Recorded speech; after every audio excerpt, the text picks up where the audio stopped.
and who is the undisputed specialist of Humboldt of this period, which is a great achievement given the difficulty and the role we looked at some of the quotations and the difficulties of understanding Humboldt, to understand Humboldt in an analytic and synthetic way and to be able to speak about it beautifully and simply to people of all different levels is a great achievement.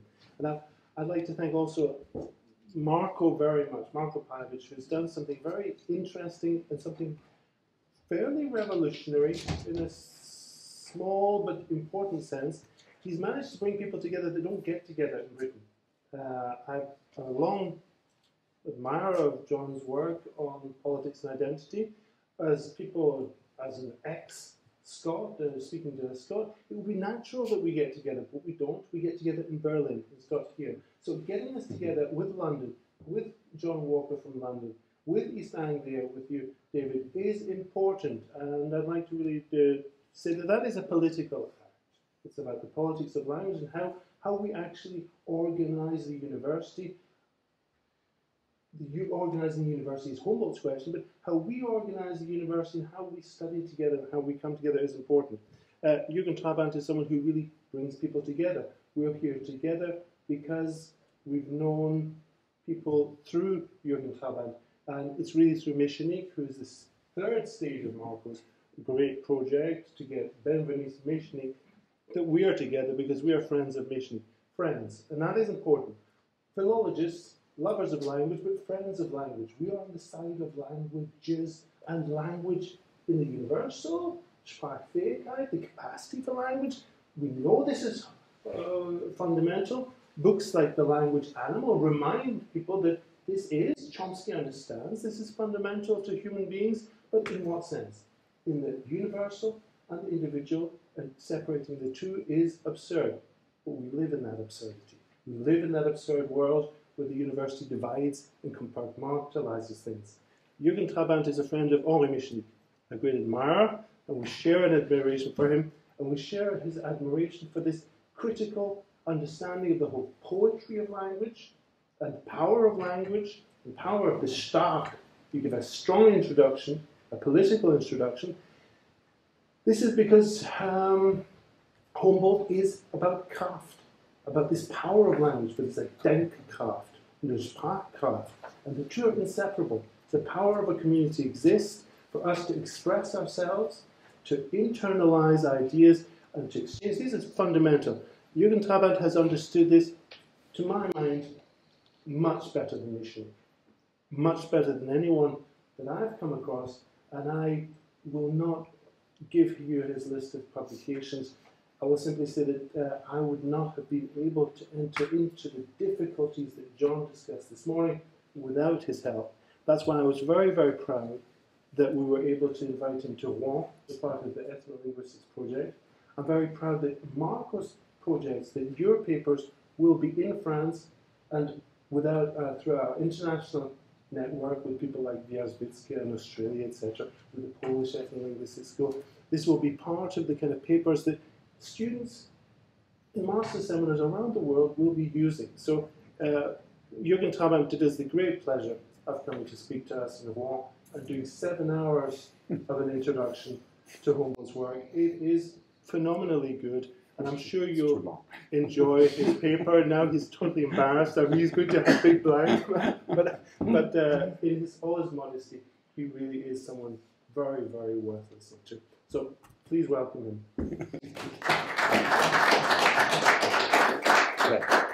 Thank you very much, James. I'm very glad to be here, yes, and I have to thank Marco so very much for this wonderful occasion to be in London and to be in London and talk about Humboldt. That's really incredible. So, and just a few introductory sentences about what we just heard, and I think I'm right now just doing what I reproached to the readers of Humboldt. So I'm instrumentalizing Humboldt very strongly in what I'm going to say. But I think it's important because also John said that and Taylor seems to say this, that there is a fundamental split in language conception in Europe, and the one is the Lockean and so, which I call the Aristotelian conception of language, and the HHH conception. And I think what I'm going to say is that the HHH conception of language has to become important, and that is important that it is not deleted from human thinking in a certain way, because this is the danger. Okay, and since James recalled Henri Mechonic, yes, Mechonic was a great reader of Humboldt. Pensez Humboldt aujourd'hui. But what he was interested in was mainly the energeia part of Humboldt. Yes, and against his, let's say, structuralist Parisian context. So he said, no, language is not langue. It is not only structure. It is la parole. It's discours, it's energeia, and it's activity. But I'm not talking about this, but I'm talking about the other aspect, which I find important in Humboldt. It is about the worldviews. So my written paper, this is just the structure of my written paper. There's 3 parts, and I will go quickly through the paper. I will not read the paper, but I will try to synthesize what I have written in the paper. So first part, generating world views. Humboldt's question was, in a certain way, when he started, he already started with Aristotle versus HHH. His question was, why deal with language? Why is this important to deal with language? And it's important because languages are not only means of communication. They are not only signs, but they are the creation of human thought. They are creative instruments for the generation of human thought, which, by the way, does not mean that we only create thought in language. This is only a part of our cognitive activity, but it is an important part, and this is why he deals, following Leibniz here, with the languages. And this is what I will show you very quickly, but you all know these quotes. So I have 3 points. The first point, important for Humboldt's conception of language, is that it is cognitive. The second point that is important is that it is cognitive and dual, dialogical. And the third point is that it is done in diversity. So very quickly, those quotes. The first quote is about the creation of thought. Es leuchtet klar ein, dass die Sprachen nicht eigentlich Mittel seien, die schon erkannte Wahrheit darzustellen, sondern weit mehr die vorher unerkannte Wahrheit zu entdecken. So there are means for the discovery of truth, and hence there are means for thinking. And then he describes how this creation of thought is done, that he uses Kant's duality of sensibility and intellect, and he shows how this creation, this generation of human thought is done. I will not go into this, just read this, and then you will have a vague idea of how this is done. This creation of thought of the human being encountering the world, by the way, outside and inside him or herself, is not only done by the individual in his lonely and her loneliness. It can be done, but it is not only done. It's always integrated in the dimension of the other, and that is the next point. In der Erscheinung entwickelt sich die Sprache nur gesellschaftlich. So we have created a certain thought, and then in der Erscheinung only gesellschaftlich, only in society. Und der Mensch versteht sich selbst nur, indem die Verstehbarkeit seiner Worte an anderen versuchend prüft. Shall I read this in English also? Because I have also an English translation very quickly. Excuse me. In appearance, however, language develops only socially, and man understands himself only once he has tested the intelligibility of his words by trial upon others. So this is important. The other is there and has to be there, and it's even a condition for the creation of thought. And this is the next very famous quotation. Thought itself is accompanied essentially by the inclination to social existence, zu gesellschaftlichem Dasein. And quite apart from any physical or emotional relationships, man longs for a thou to correspond to his I, simply, and this is important, simply for the purpose of thinking. So I need you for the purpose of thinking. Yeah, and this is essential, that I need you for. I can think, of course, the world all by myself, but something is lacking. And I need you in order to think. So you are not only there in order to communicate what I have thought, but you are a necessary presence in the creation of thought. And because this is so, because the creation of thought is done in the dimension of the other, hence the diversity comes out, because you are not myself and I'm not you. So there is a difference, an otherness in the other, and because this is the case, hence the language is created in diversity. Let me read this in English. Yes, das Denken ist aber nicht bloß abhängig von der Sprache überhaupt, sondern bis auf einen gewissen Grad noch jeder einzelne bestimmten. Thought, however, is not only dependent on language in general, but also to a certain extent on each individual language. Or there, the languages, a diversity is not one of sounds and signs, but a diversity of world views. So here we are at the world views, and this is my main concern.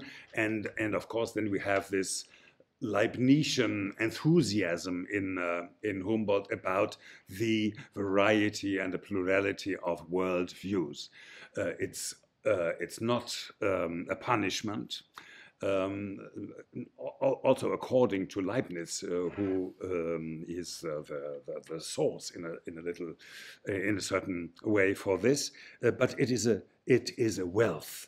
The existence of so many languages is a richness of the world. Through the variety of the languages, immediately the richness of the world is growing for us, as well as the variety of what we discover in the world.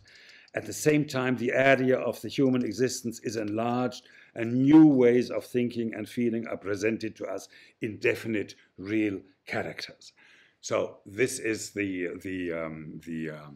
I would say the philosophical nucleus of Humboldt's thought.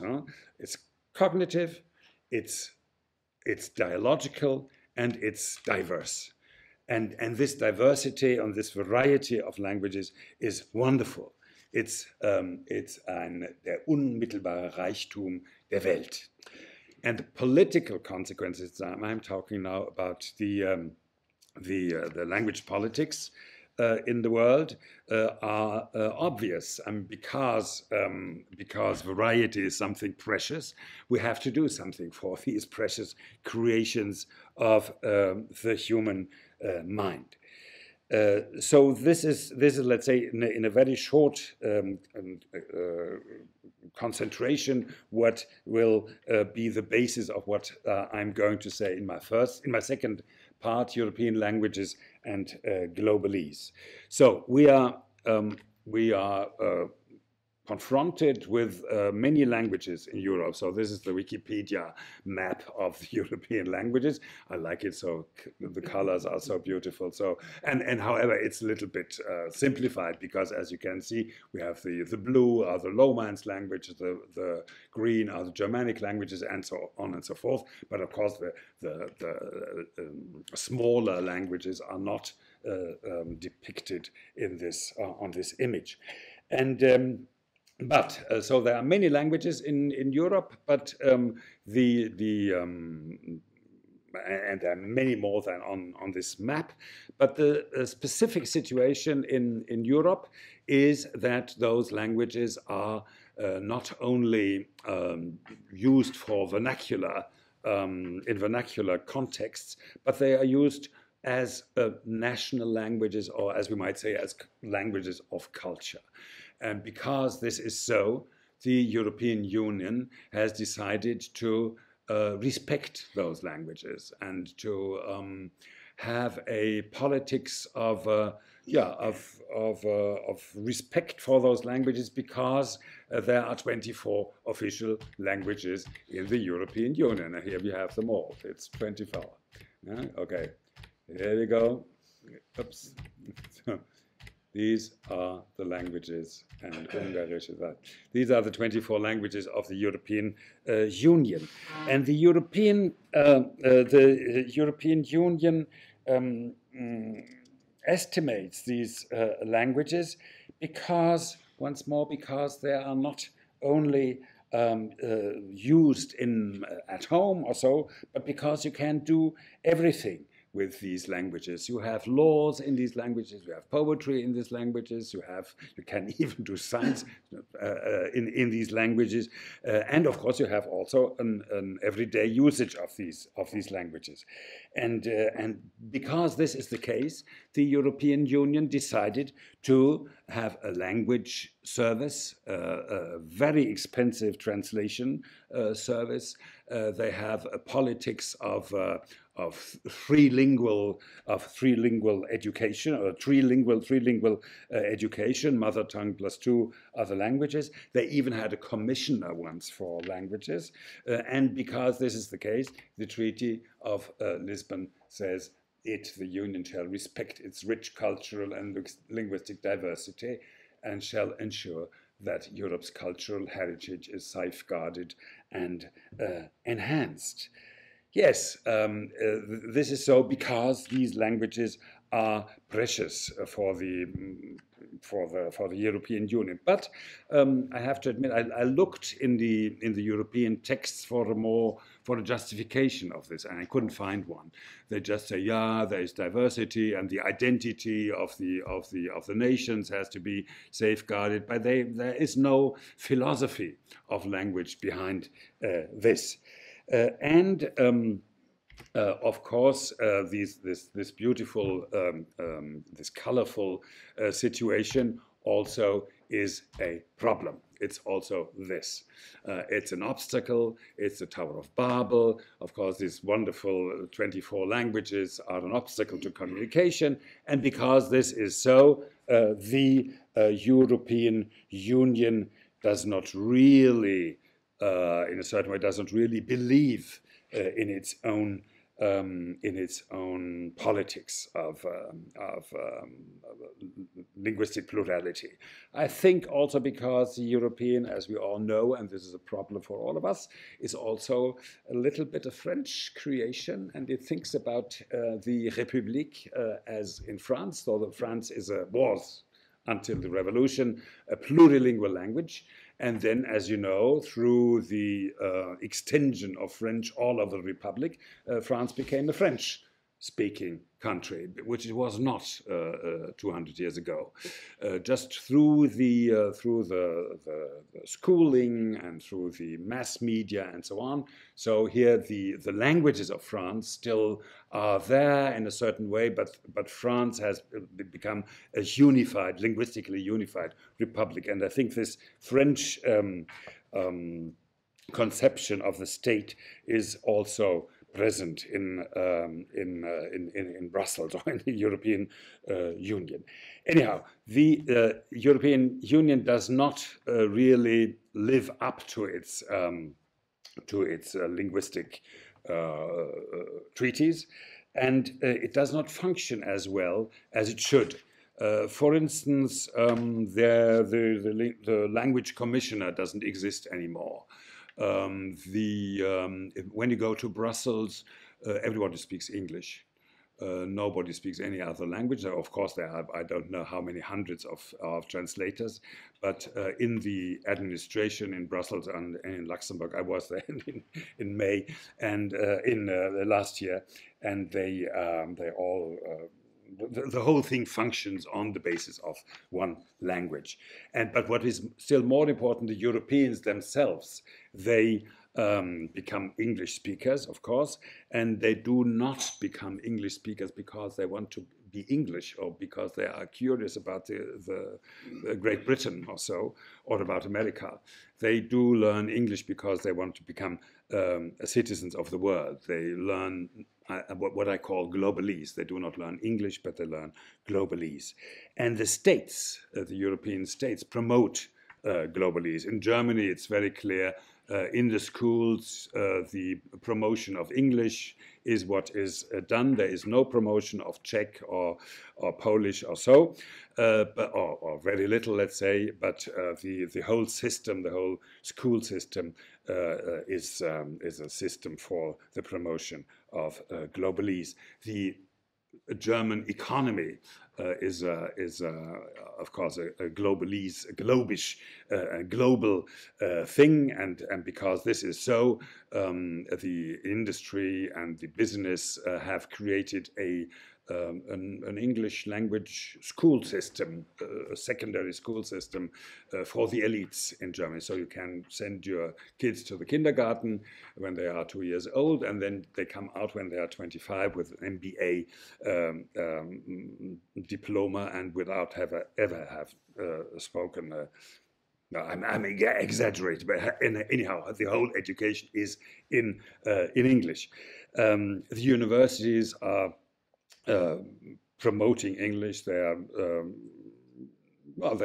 pressing the professors to do their teaching in English, and of course, what is happening all over the world is that the superior fields of discourse, like science, like technology, like business in the big firms, is done in English. So this is wonderful because the Babel problem is resolved because everybody now speaks English and has English, and the Europeans are at least bilingual. So this is the tendency, and that is very clear.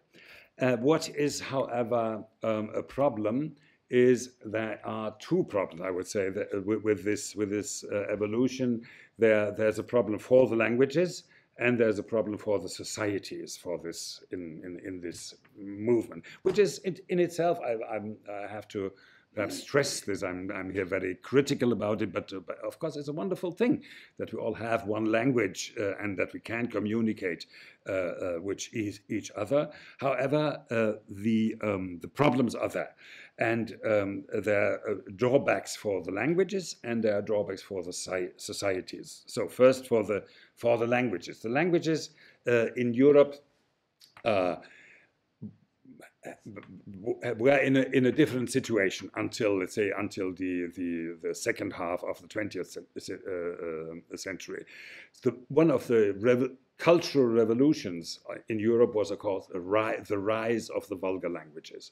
In the medieval times, we had this situation. We had Latin on top, and we had the vulgar languages as vernacular languages, and Latin was for the higher discourses, for the church, for the law, for power, and this situation lasted until the 16th century. So in the 16th century, the European languages started to rise to the higher discourses. So France, of course, is the model for this. The king decided in 1539 to rule his kingdom in French. The Ordonnance de Villers-Cotterêts is a classical document for this, of course, in this country also. 16th century is the rise of English into the superior fields of discourse. And from it's different in different languages, but however the result is the same. At the end of in France, already in the 17th century, we have this situation that the vulgar languages also become the languages of sciences, of philosophy, and so on. This is the situation in Germany, 1800 to 1950. We have this situation that the vulgar, the vulgare, is also the language of the higher discourses. And then after 1950, of course, the tendency is reversed. We have the decline of the vulgar language, and we have for the higher discourses, we have English then, so that we have a modern diglossia and a certain way, and this is a decline again of the vulgaria into the realm of the vernacular. It becomes a vernaculare. Verna is, by the way, the slave of the house. So it the languages become languages of the slaves of the house again. Okay, this is very polemical. So the next point, Mehrsprachigkeit und linguistic justice. So I have to say these were the drawbacks for the languages. But of course, there are also problems for the society. I mean, in Germany, the case is that the elite, or let's say people who think they are elite, they learn English and they educate their kids in English, so they leave the nation in a certain way. And it's like in the 17th century, after the first 30 Years' War, the German aristocracy left for the French culture and the French language, and after the second 30 Years' War, the German aristocracy again left for English culture and language. So the society splits into two language communities, and the problem with this is not only that the elites disappear from the nation, but there's also that this situation is not an incentive for migrants to integrate into the national community, if you want. You have noticed that the new migrants were welcomed by refugees welcome at the Munich Hauptbahnhof. So they were welcomed in English when they arrived in Germany. So a migrant must have the impression that the language of Germany is English. However, so the impression is, why should I learn German if the language of the elite, if the language of the really successful people is English?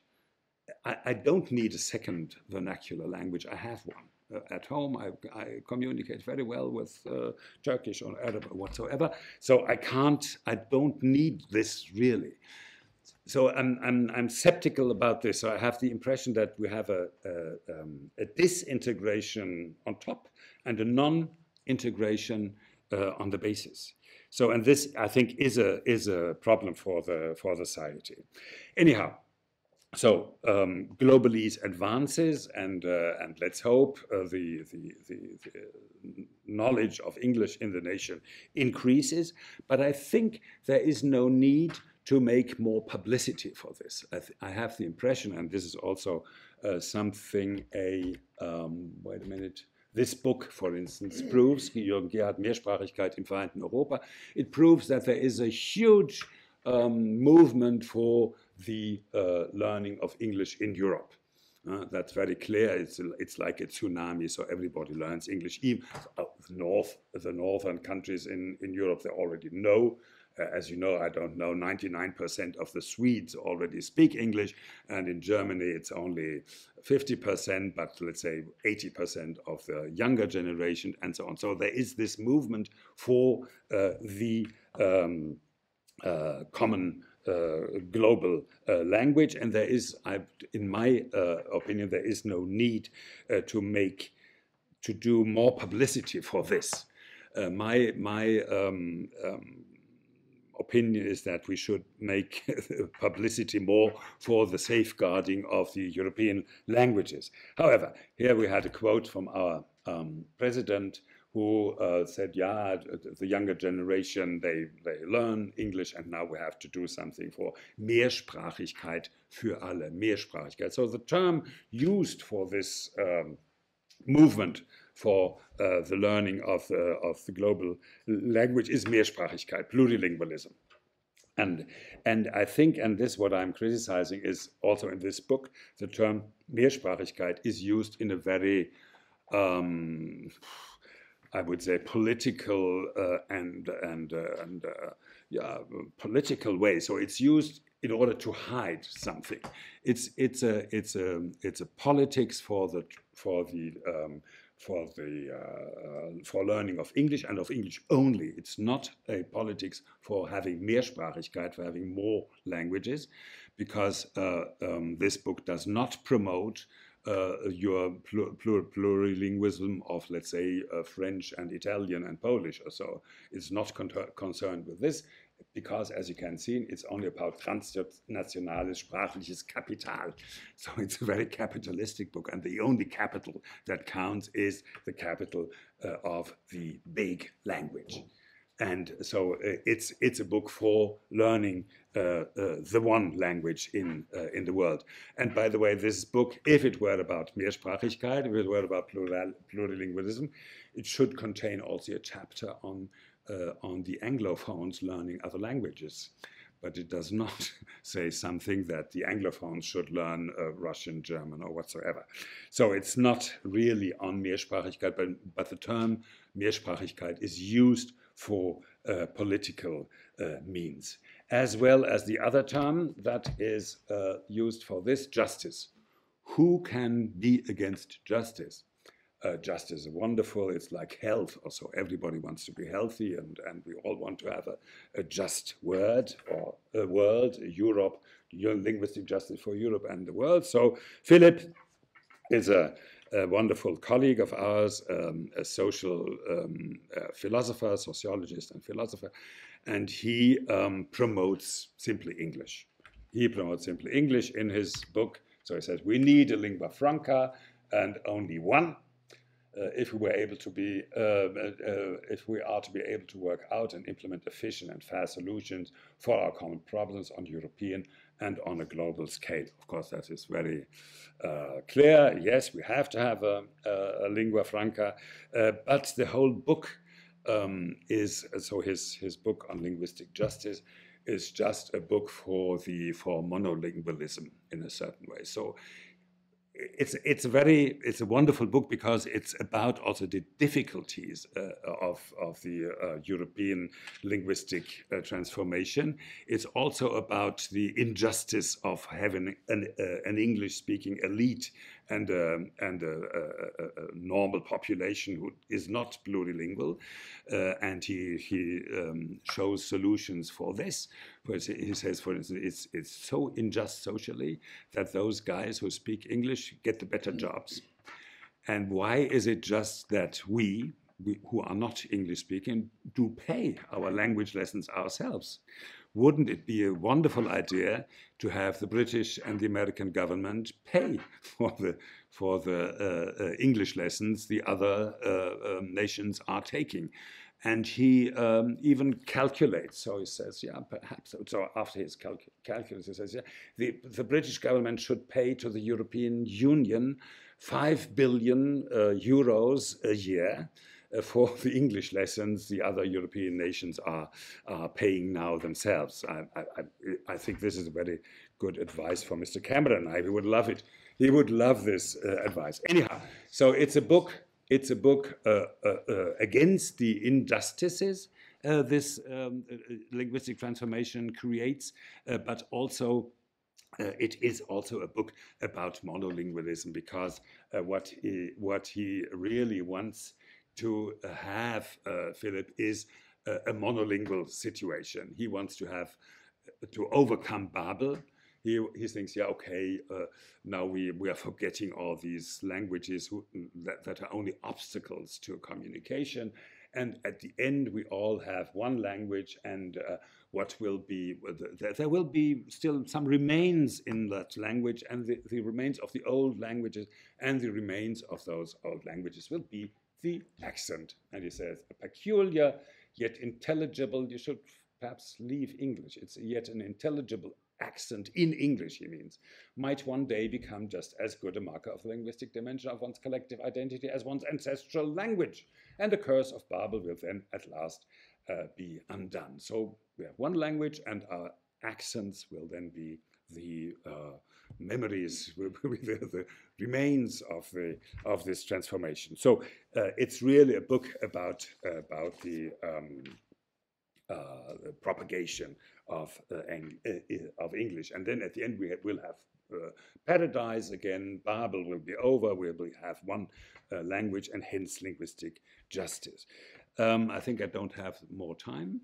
Is it 2 minutes, 2 or 3? 2 or 3 minutes? So I will not talk about the background. I just alluded already to the background. Why is this so? Why is this politics of unification so successful?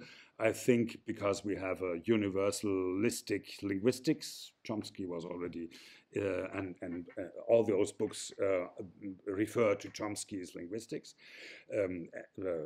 Gerhard as well as Philip van Parijs. We have a culture, the European culture does not promote plurilingualism. We have the Bible, we have Babel, the curse of Babel. In philosophy also, the Greeks did not have any sympathy for languages. We only have 200 years of sympathy for language. From 1765, Leibniz, Nouveaux Essais sur l'entendement humain, until 1965, Chomsky aspects. So this these 200 years are the 200 years of sympathy for linguistic variety, and before and after there is no sympathy left. And of course we have the national states, and the national states are all machines for linguistic uniformity, and Europe is just continuing this kind of politics of unification. So this is the situation. The dynamics is for one language, the dynamics is for paradise, the dynamics is not for sympathy, I might say sympathy for the devil, but we have here as Humboldtian have to fight this, and we have, no, this is the Republik, and we have the world views, and we have Humboldt. We have this at the Savior. The Savior. We have a philosophy and a theory of language that knows that languages are not just Locke, Aristotle, and so on and so forth. They are not just signs, different signs, arbitrary signs for communication, but they are, as I showed in the beginning, they are machines of creating worldviews. They are cognitive means. They are means to create our thought, at least an important part of it, and they are means for being together with the other, and of course these means are wonderful in their variety. Leibniz calls this la merveilleuse variété des opérations de notre esprit in the Nouveaux Essais, which is essential for this whole kind of language philosophy, which I now have talked about, and with and instrumentalized Joseph for my political plea for plurilingualism. Thank you. Thanks. Okay, contrary to what I expected, I think our conference organizer would prefer the questions to come at the end of the two papers, which allows us into a dialogical sort of